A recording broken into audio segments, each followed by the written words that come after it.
be live right now on YouTube. So if you just go to YouTube and search Icky Fishy, you should be able to find it. Yeah.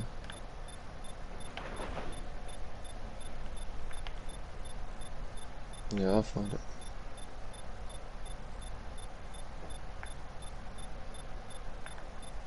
Okay, so tell me when you're in the stream. I'm in. Okay. So what happens in this fight again? What did you cut out when you guys made like the rotation over to this side? Yeah. Okay, so basically the rotation here is really nice. That's just all I can say. Like, this is like really how you want to play the comp, the way you rotate it around to this left side, so there's nothing wrong with that. Yeah. But this is important what happens here, right? You guys take left, which is fine, that's usually what you want to be doing. And then you have your Tracer go on this right side, right? And it's really important when you have a hero like Tracer, Sombra, Pharah, Echo, something that can scout out the enemy, that you actually use that information, right? Because your Tracer is going to see them come up from the right side here, and you guys rotate very late. Like, you guys stick around to on this left for a very long time, right? Because like your Tracer goes up here, and she'll scout them out. Right now, she knows it, and I heard from Mercy that he called it out. But you guys, like around this time is where he calls it out. But you guys are still here, right? And by the time that they've reached the point is when your guys' rotation starts. You want to be, you have the opportunity to like see them from here, right? So take that and rotate early so you can take this aggressive angle so you don't have to get into them anymore, and you're already in that angle where you can speed into them and just like roll over them. Because that's what your comp wants to do, right? Like, you want to get in their face. But luckily it works out because their team is bad and they don't really follow up on anything. And you guys have some good ultimates here, so.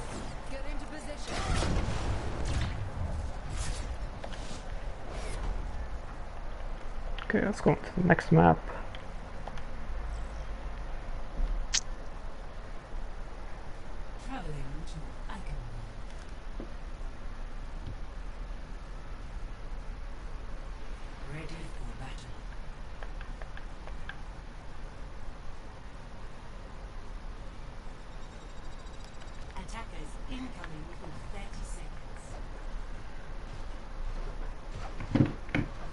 I've already talked to about your team bet, but again, your comp is a bit suboptimal because you have an Ashe that wants to be pocketed, and you also have the Echo that wants to be pocketed, right? So it kind of like, instead of fully getting the value out of one of the pockets, you kind of get half the value.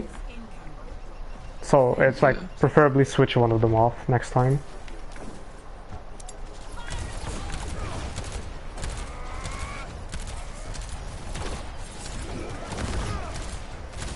Fine, you see them go right, you guys rotate to the right. Your rotation is a bit late. You get saved here, like you should have died here, but it's not really your bad that, it's not really your bad that you got caught because you got slept and threw them once and you got like flung forward, so.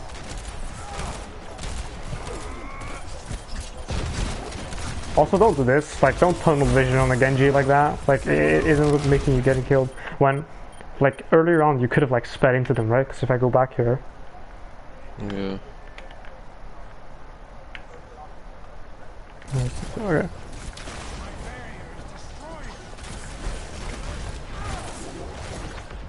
Because, right around here is where you would want to just engage, and you never really engage, and you decide to tunnel vision on the Genji, you get punished for it. Your team makes up for it because they play really well around here. I think Jade gets a really nice res off here, which that she shouldn't, but...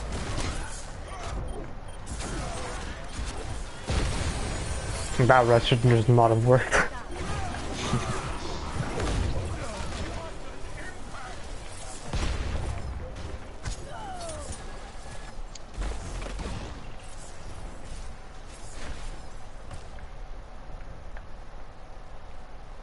You're holding very far back again, right? Like, there's no... and like, tell your Ashe, right? Because like, your Ashe is really the one to blame here, but she should be standing right here as well.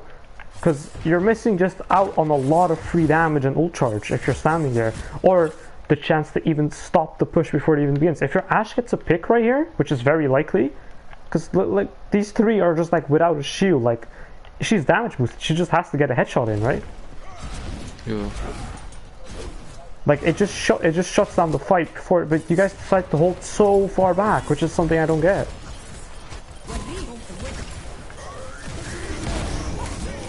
This is a really nice charge here. You do get charged back, but you know, you did your main job, right? You made sure that the Nano Ryan couldn't do anything, so that's good, and you get res.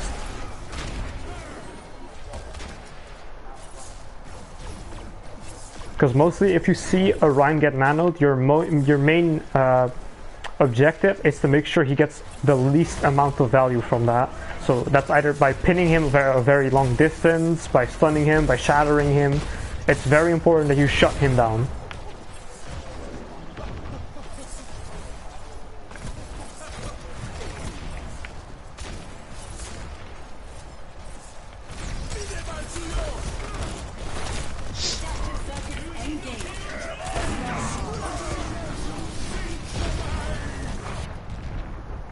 Nice immortality field.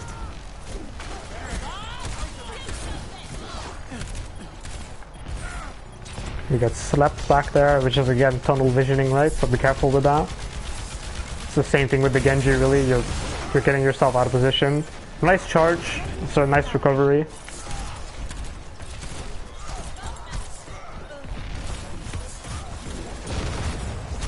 See, and there you don't do it, right? Like, usually, like, compared to the other place, you would have normally chased this Genji around here, but you decide to go back to your team and be useful in the fight. Which is a lot more important than tunnel visioning and trying to get a kill.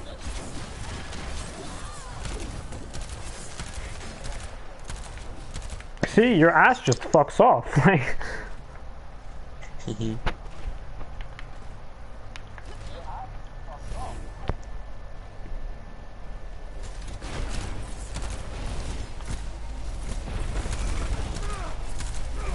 See how much you guys are making it harder for them by just holding up a bit? Like, it takes a lot more resources for them just to rotate around.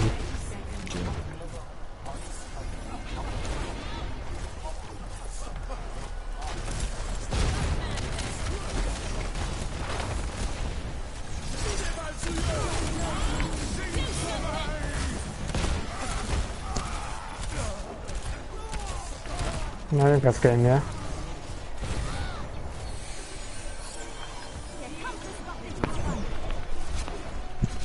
Generally, if you yourself fall around 200 HP and you're naded, it's just always the best option is just to hold shield and walk backwards, right? Yeah. Like, I get it's at the end there, but like it's just more of like a general thing of like, if you find yourself in those situations again, just like hold shield, don't even try to go for first strike. It's like, I do that a lot too. I used to do that a lot too, and then I have my supports drill it into me that they should not do, that I should not hold, that I should not swing or fire strike, and like I actually stopped doing it, and like it works a lot better. Like I survive a lot more.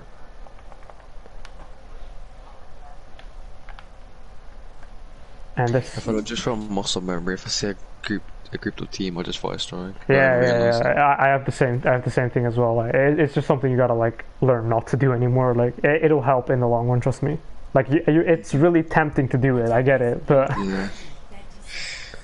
Oh, this is so infuriating to watch this your guys' attack, and it's mainly because they fuck up their defense so bad.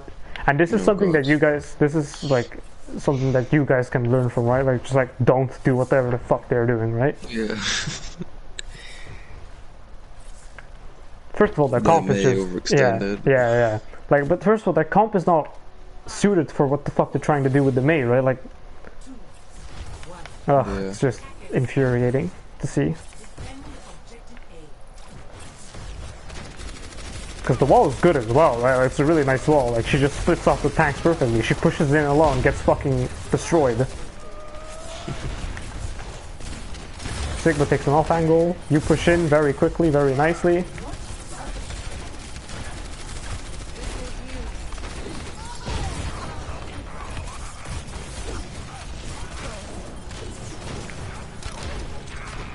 And the rest is easy.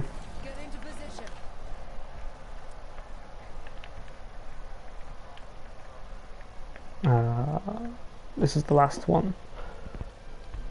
And this one is again, it really boils down to the same issues. You're holding very far back and your comp is not suited for your playstyle. And this one, and I've usually said like, oh, it's either your Lucio or your hit scan, but this one does fall on you because your win condition in this comp is like you guys sit up here, right? And you just hope for Tooler to get a pick. That's your entire fucking playstyle. And you're just sitting up here with Ryan with your shield up. If you're like, it's not bad if that's your playstyle, right? But if it is, just play Orisa and just sit up here and shoot at people. Yeah.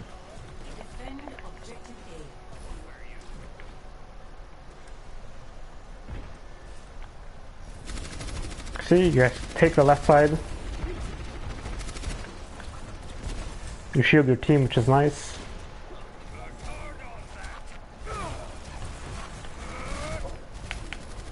Come through all the way, very nice. And right, if you do have a brawl comp, right? Really, what you guys should have noticed is like, look at this, right? There's 4 people on high ground, and there's a lone Orisa and Torb down here. And the halt even comes out, right? Like, what the fuck is that halt? Jesus Christ, that's bad. Okay, like, what you should do here is you should have had a Lucio in the first place, and really what your best plan of action is just drop down and speed into this Torb or Orisa here, right? But you just stay up here and wait for Tooler to get it, and he does get it, which is nice. But it shouldn't be your main game plan. Look how long. Just look how long this takes.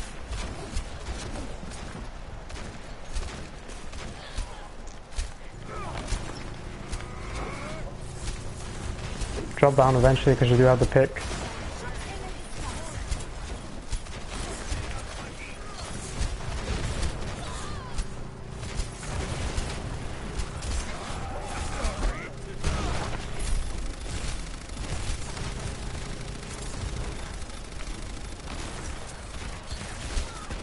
The rest goes along pretty nicely, I think, yeah.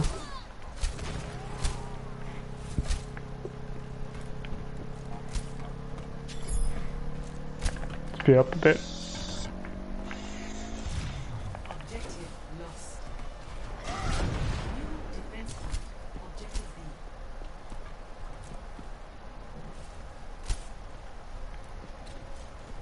Wait for your team.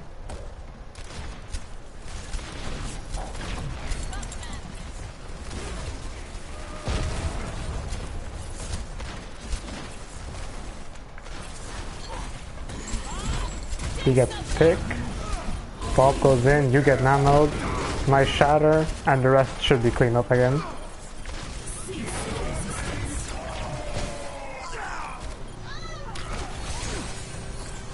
Oh, and you do this, which is kind of funny. Oh god, this part. My team were calling it out as well. They were saying don't roll back into it, and I did. It's funny to watch. Yeah. I was just so focused in the game, I just wasn't listening. No, but I have that a lot as well when I'm playing like Orisa or Rhyme. Like, Torp nut is something you just don't think about until it's too late. I was like, oh wait, I'm taking damage. Let me back up a bit.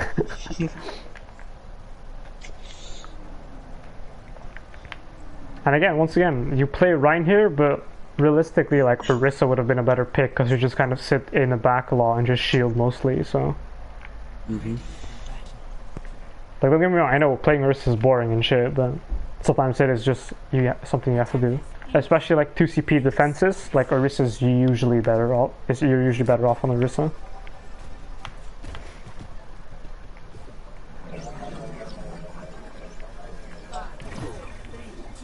And in this situation, I don't hate the Echo Ash Mercy as much as I did on the Eichenwald one, because I feel like it's a bit easier to pull off here.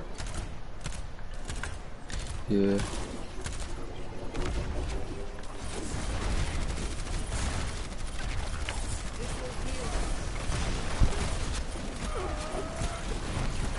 It is really nice what you're doing. because your Ashe and your Echo have like free reign, right? So all you have to do is pull their team away from their shields, which is what you're doing very nicely, right?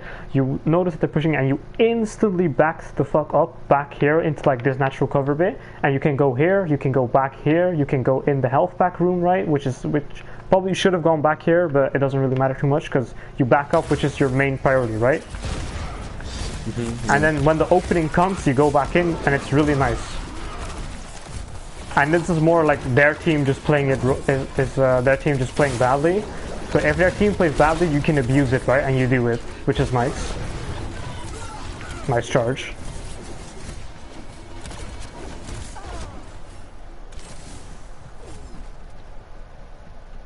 But then again, right? Stuff like that is just easier if you're playing Orisa, because you can just throw your shield back here and just sit here. Yeah.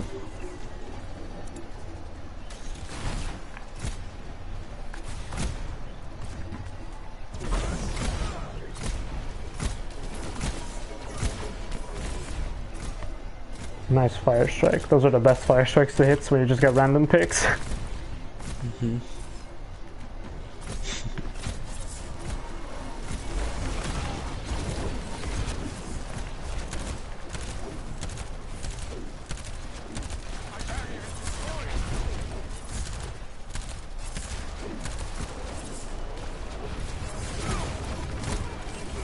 This is important, because I think you go in, but your Sigma goes out. So there's like something in communication here that goes wrong, right? Like, he goes all the way back here and you go all the way back in here. That shouldn't happen, really. Like, you have to play together. Yeah, that's true. Then you get a nice fire strike because of the amp matrix, and you know, it works out. But be mindful, right? Like, the positioning was really off in that fight, and like, you have to be mindful of that. A good team will capitalize on that, and you will die next time. So Yeah. And it goes both ways, right? Like, your Sigma should have been with you, and you should have been with your Sigma, which either means you both should have pushed up or you both should have backed off. So make sure that communication is there.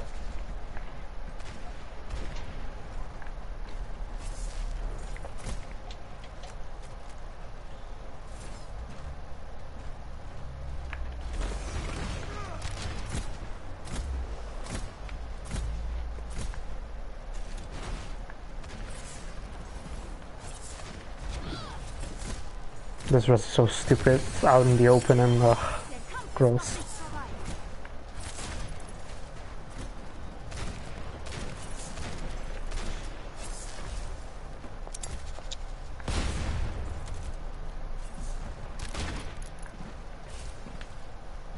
If you see them rotate to high ground, you yourself should rotate to high ground as well, right? Like, you yourself should start going up here then.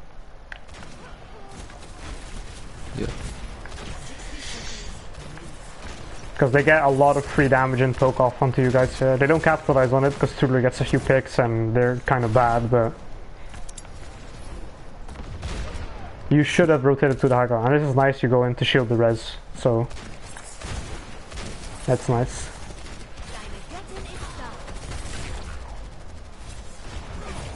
Oh, and you guys lose because I think Jade lags and she walks off the map, and Yeah, she does. it's a bit unlucky.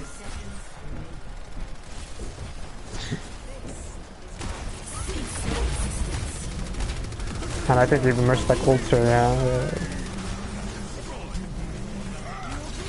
Like, yeah, there's not a lot you can do there. It's just try and get as much ult charge or contest point as long as you can, but that dragon is terrible.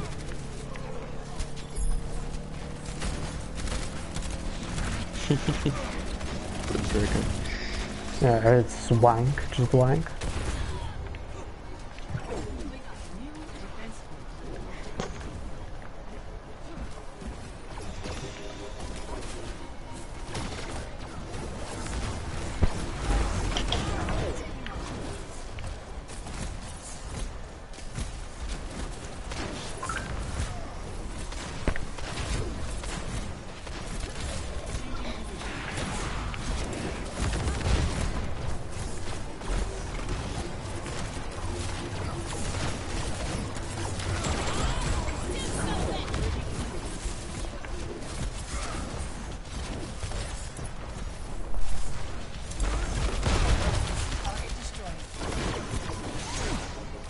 You can afford to push up here a bit, right? Like they're just forward and back there, and they're like, you push up a bit late. And it allows them to reset successfully here, so like this, you shouldn't have backed up here, there's no reason. Yeah. I want to pin them off the map so bad. Yeah, it's very...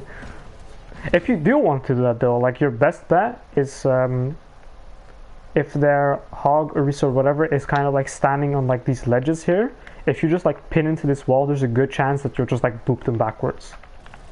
Yeah, so, true. If you're looking for pins of the map like that, you can do it like that. And again, right, you're holding so far back, like there's no if you do want to hold there, it's not a bad position to hold, but you should have been on Orisa if you want to hold there. If you're on Rhine, you have to stay around here because you need to get value out of the fact that you're Rhine against Orisa, right? You want to be up close.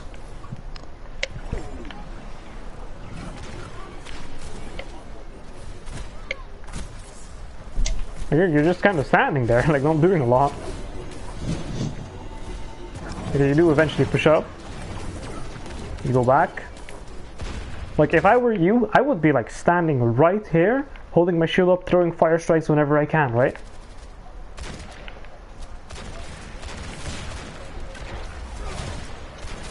Because realistically, you're not in real imminent danger when you're standing there. The worst thing they can do is halt hook, but you have a giant square shield, so you shouldn't get hooked. And look, they just get to push up here for free.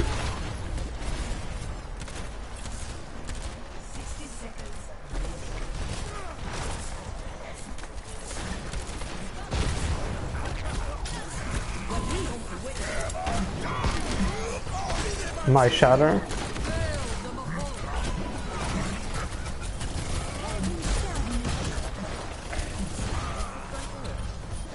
Adaptive circuits engaged. Tracer. The rest is back.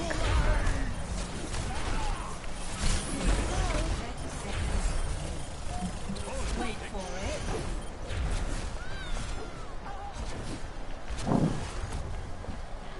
I don't think they got another fight.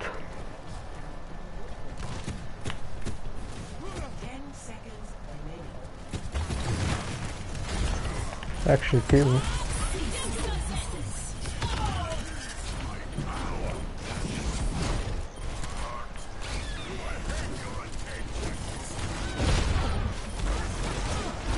The rest is clean up again.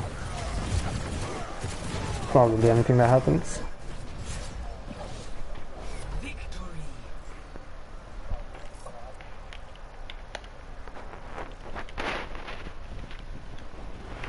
So yeah, main takeaways from this is if you have brawl comp, you have to hold more aggressively and you have to be more actively in trying to get as close, holding in a position that gets you as close to the enemy team as possible, right? If you have heroes like the Tracer, you can use that to your advantage to scout the enemy out, so you can already be in those positions where you want to be in. Yeah. And if your team is not pushing up and you do want to push up, you should just literally just walk forward. Your team will come with you most of the time. It's like that's like you're really directing the pace of the game, and like where you want to hold is really all up to you. Mm-hmm. Because wherever you are, your team is going to be. That's true. Do you have any questions or like anything you yourself want to like work on or still, or like?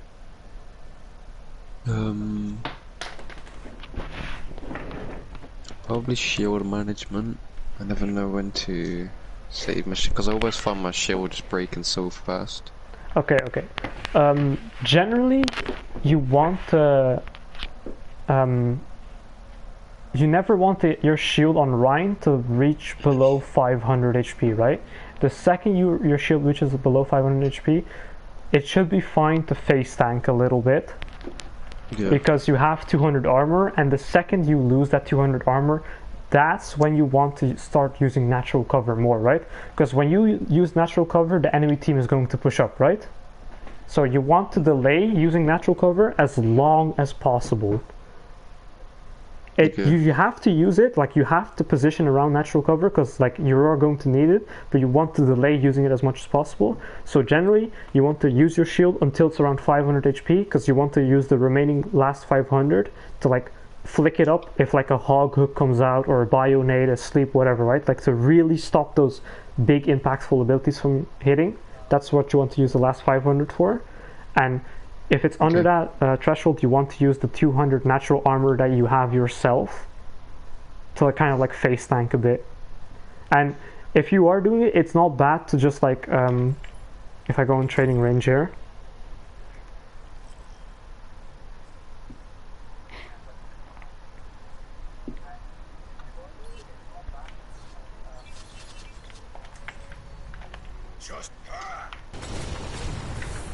so you're holding like this, right?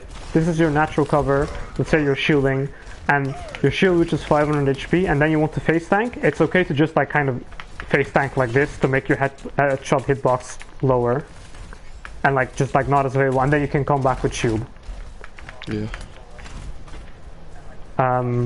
So and like try. What happens a lot is you'll be like your shield which is like 500. And like I see a lot of range, and I do this myself too. It's like something you really have to, where I just will do randomly do this, right? Like that quick, like I don't know why we do it. It's just like natural for some reason, but it halts that recharge rate a lot. So like really make sure that you stop doing that. And if you do stop doing that, you'll notice that your shield recharges a lot quicker than what you used to doing. So. That's really it for Reacher. And for Orisa, it's even more important that you use natural cover, right? Because the second your shield runs out, like if you're like holding like this or something, like the second your shield runs out, you just want to be able to instantly go back here and like wait for your shield to come back and then just like re-shield it and like whatever. And with Orisa, it's also important if they don't have like if they don't have flux up, for example, it's okay if your shield breaks to just kind of like face tank with fortify for a bit, right? And then even then you can also do this. Just face tank with fortify, wait for your shield, go back. Yeah. So like it may look like you're feeding because you kind of are, but like face tanking can be very helpful if you want to like very much hold the position and you don't want to duck back into natural cover.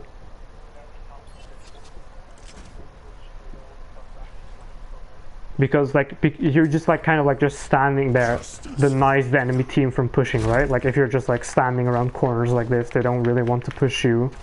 And especially if you have shatter up, standing around the corner like this can be very scary for the enemy Rhine, right? Because like you can just like jump out and shatter at any given time, so kind of abuse that.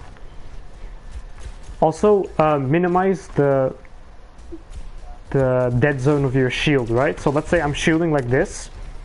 I have a lot of dead zone in my shield. Well, I could be like kind of shielding like half my shield in the wall. So the poke damage that's coming in doesn't hit like the outside portion, because like if you see like that left side is not really shielding anything. So if I have it more in the wall here, it'll like stop the poke damage that's hitting the wall side and like not really shielding anything. It'll stop that from chipping away at your shield. So like shield placement as well is really important. That's why also on Orisa it can be very important to like put your shield halfway through a wall like this. If you're like holding around corners, like a corner like this, it's really nice to have your shield like halfway through a wall like that, because the wall will give natural cover anyway. So if your shield is more into the wall, it'll take less chip damage from enemy random fire, right? And that will preserve your shields a lot more.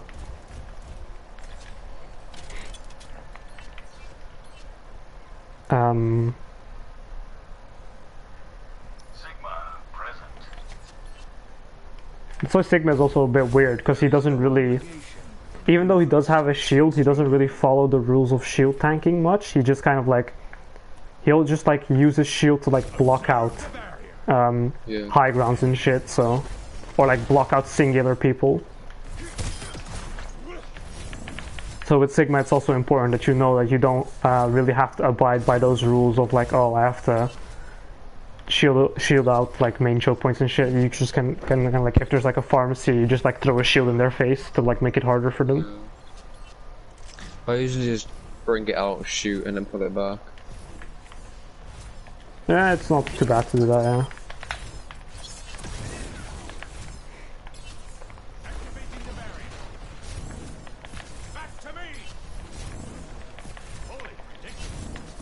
Do you know like the double shield, like shield rotation when you're playing like Sigma Orisa? Yeah.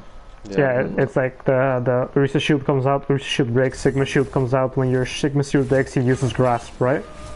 Yeah. It's really that rotation you just keep doing over and over and over again.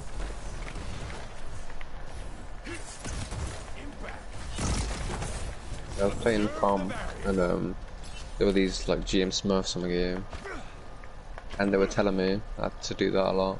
Shield rotation. Yeah, it's really And they were important. showing me how to do it. It's like if you look at like Owl and shit, like the way they play double shield is they just like try and farm up amp matrix as much, because if you have amp matrix you can just kind of break through that shield rotation and you just win the fight. Which is why if you look back in like the Summer Showdown, the finals, the reason why Guangzhou Charge won most of the double shields is because Shu, like their Baptiste player, he just had amp matrix like every fight because he was doing so fucking much. Like they gave like MVP to Eileen, right? But like Shu was the MVP in that game. Like if you watch it back, he has like amp matrix every fight, and it just dictates like literally every fight for some reason. Like it's crazy. Activating the barrier.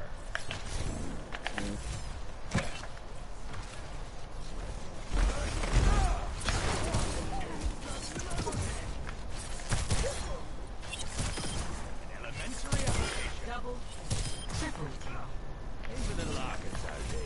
And with Shatter, if you know you don't have enough time to get the picks that are like behind, is it like, a good idea to just go for the pit and on someone to secure a kill? Well, generally you don't want to use Shatter anymore the way you used to, where just like shattering 6 people and then winning a team fight, because of the nerf it's really hard. So Yeah. I've like just like noticed that it's just better to like solo shatter someone and just pin them into a wall mostly. Like that's how I like. Or I'll use it if my team is graphed, just like shatter the enemy team down so they can't follow up on the grab, or you know. Yeah, I was trying to do that a lot as well.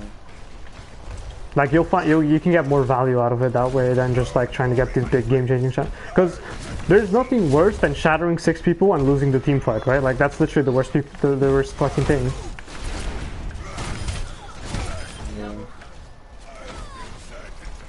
Also, you know, you can like rotate your camera to like manipulate your swings to get more. What's Yeah, it that's called? what I do. I look, Yeah. I look this way and then swing like that. Yeah. And you can abuse that around corners, right? Like if you're around a corner, what you can do is like stand here and like at the corner swing once, and when you come with that swing, you just like do that. Like you'll get a lot of cleaving. Yeah.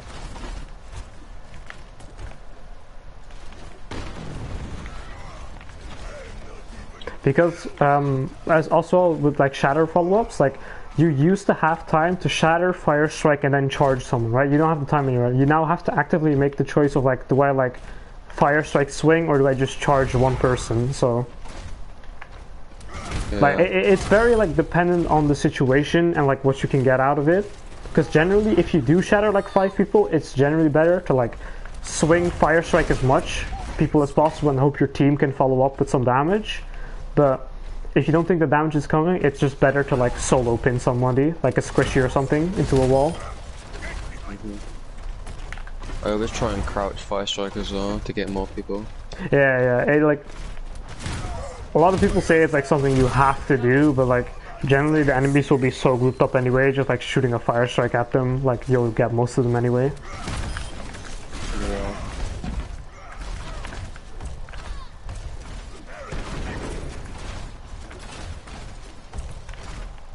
Yeah, like Shatter Nerf is like one of the things they need to revert. Like it feels so unsatisfying to use this fucking ability now.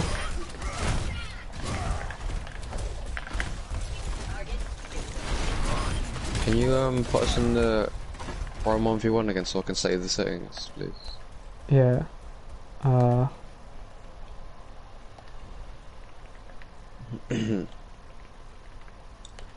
Be warned though, like the bot in that game mode, he's insane. Like, Really? yeah, like it's nigh impossible to win from him, like straight up. Damn.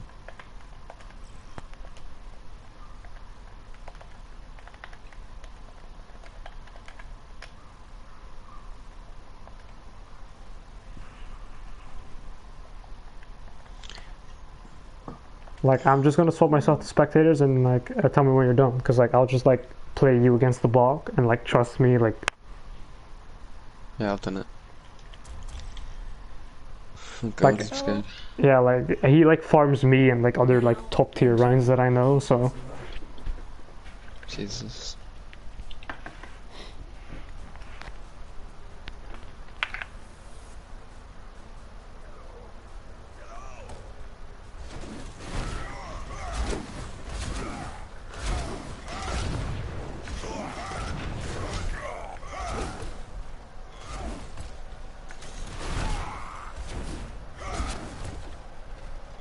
Oh my god. Oh, happens well.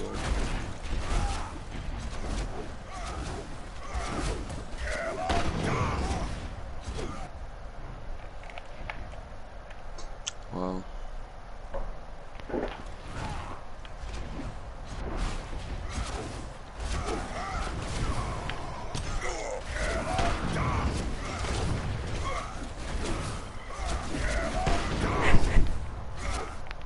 he's mad, right? Like, Why is that reaction speed? yeah, like it's ridiculous. Like the only way I've ever beaten him is like by abusing the AI, right? And just like getting swings where he can't hit me and just like farming points swings. Like, Yeah. Oh my god. Is it even possible to land a shot on him? I think it's on very rare occasions you'll be able to land it, but Maybe Like, when I- he's pinning, that's probably the only way. yeah, like pins and shit is really what you have to work. Like, he's mad. That's good practice though. Yeah, no, it's good practice, it really is, but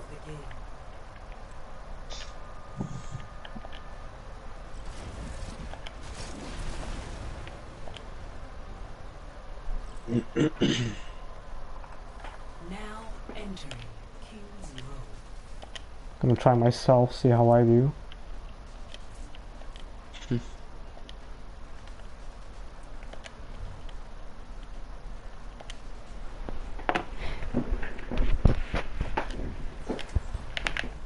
Justice.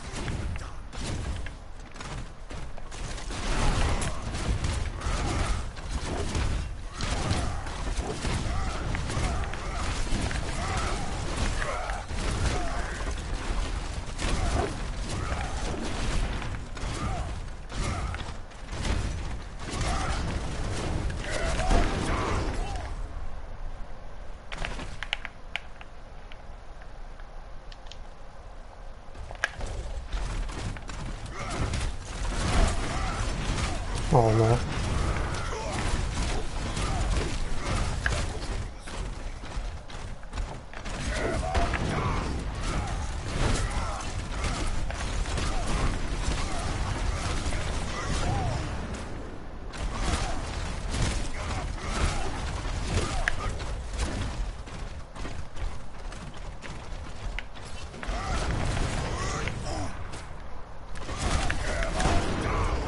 Fucking hell.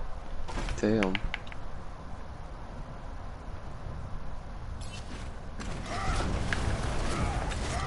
Fuck the box!